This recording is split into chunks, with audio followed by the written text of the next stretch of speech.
Today we'll be making spinach artichoke dip without cream cheese or mayo.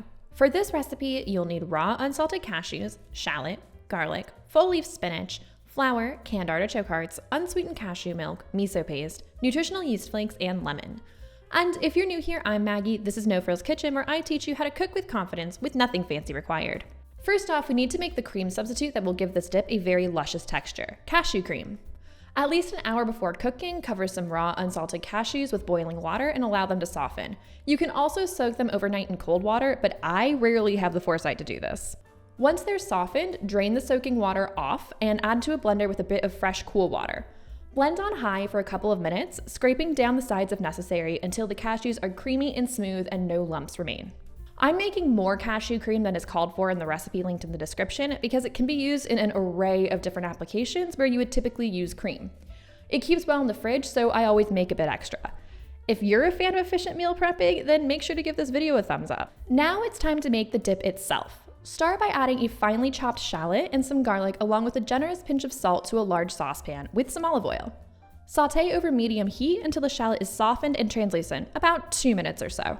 Then add your spinach to the pot. I recommend using full leaf spinach that has been trimmed and roughly chopped. I find that this stands up well to a longer cook time.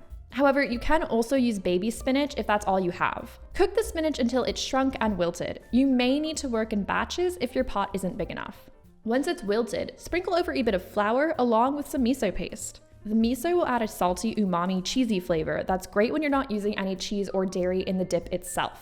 Then stir in your cashew cream and a bit of cashew milk. If you can't find cashew milk or have some other plant-based milk in your fridge, go ahead and use that. Stir this all to combine and then add some chopped brined artichoke hearts. The recipe says to add the artichokes before the cream, but I forgot that when filming. As you can see, it really doesn't matter all that much. Bring the mixture up to a gentle simmer and allow to bubble over medium heat for about 30 minutes, making sure to stir occasionally. At this point, the mixture will be thick and relatively cohesive.